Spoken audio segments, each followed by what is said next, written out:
Hi, Jeremy here, and today I want to talk to you about another unofficial SMiLE release that is out there swirling around, and it's getting to be a bit much at this point. I mean, for a while there we had nothing. You know, the 2011 was out of print, and the only thing you could get was those old bootlegs that don't sound good, and now you have the official reissue. And you have the other one-disc bootleg that came out about 6 months ago. And now you have this. And you may be wondering, well, what's this? What's this? Is it any good?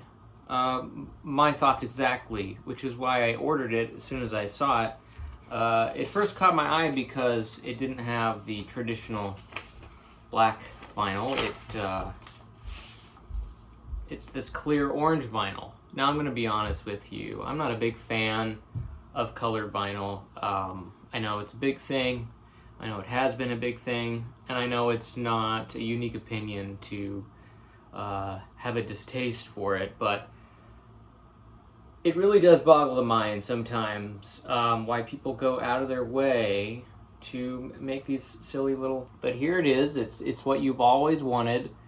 Beach Boys SMiLE on a clear orange candy vinyl. And the thing that caught my attention when I saw this for sale online was on the label you can see it says ST2580. ST2580. That would mean that this is in stereo. Now, we've never had, official or otherwise, SMiLE on vinyl in stereo. In fact, the big rumblings about maybe next year is finally getting a stereo version of it officially. And so when I saw this, I thought, oh, somebody was smart. They're filling in that hole in the market with maybe a bootleg stereo version, maybe something that someone has made. Maybe someone just took all of the officially released SMiLE tracks and kind of compiled them as best they could, with filling in some gaps with some mono tracks. There are plenty of stereo SMiLEs out there that you could use to put and press onto a bootleg. But I'm sad to say that this is not in stereo. It's a bummer. I don't know why they made this label. I mean, they went to great lengths to make this nice official looking capital label. It seems they went out of their way to put ST instead of just T, which would be the mono. They got me. They suckered me. You did it. Are you watching this video right now? This feels like someone put a lot of work into this, and you can barely find these right now. But if you do see one of these, I just want to let you know what it is that you're buying.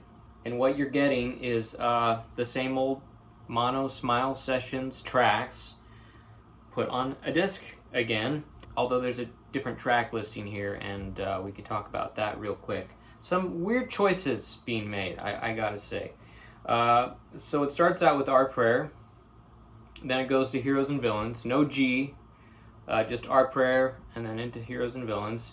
Then you've got Do You Like Worms? Okay, that's norm. Then we've got Cabin Essence.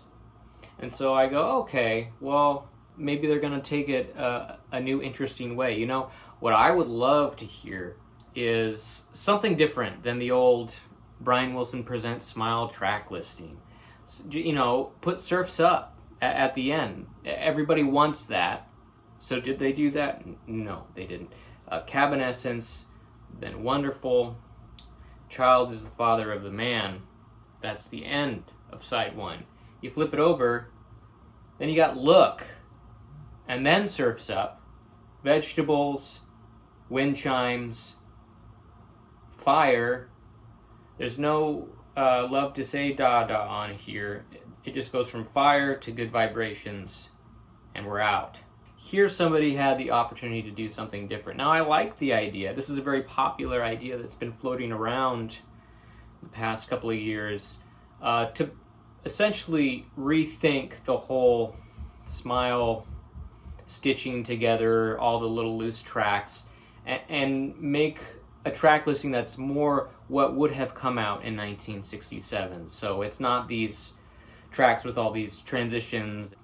It's just stripping it down to, you know, the finished, completed songs, and not trying to stuff every single thing that Brian did during that time onto one album. So I feel like this could have been cool. This could have been, you know, the SMiLE that ends in Surf's Up bootleg. It's well pressed, it sounds good, the label's nice. This is definitely the best SMiLE jacket that I've seen out there, bootleg jacket, I mean.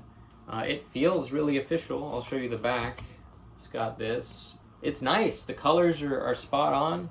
This is a wasted opportunity, and now we just have kind of another needless, overpriced SMiLE bootleg floating around out there.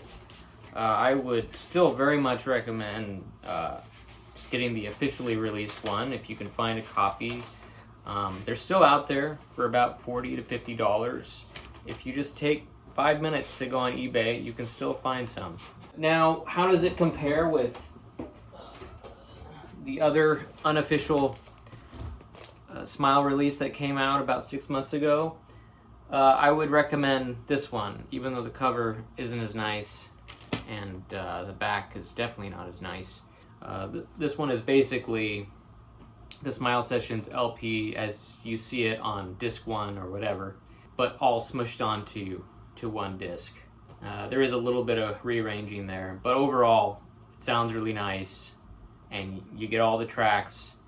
And again, if they had done something really different with this orange one, maybe I would have suggested that one instead, but they didn't. I just wanted to kind of give a warning out there for those who might see that label and think, a stereo release. It's not a stereo release. And we don't even really know if we're going to get one next year. I mean, that might just be wishful thinking. They have pretty much mixed almost every major track from the SMiLE Sessions in stereo. I mean, there's only, like a couple of the shorter tracks left out there, and I know there are some that can never be made into stereo unless they're going to do some type of extraction AI thing. Anyways, that's that. And here's a little preview, I guess, if you want to know what I'm going to cover on the next little episode for next week. This is my version of the Beach Boys' Laid in Hawaii album. Excited to talk about that. Hope you all are having a good week. Goodbye.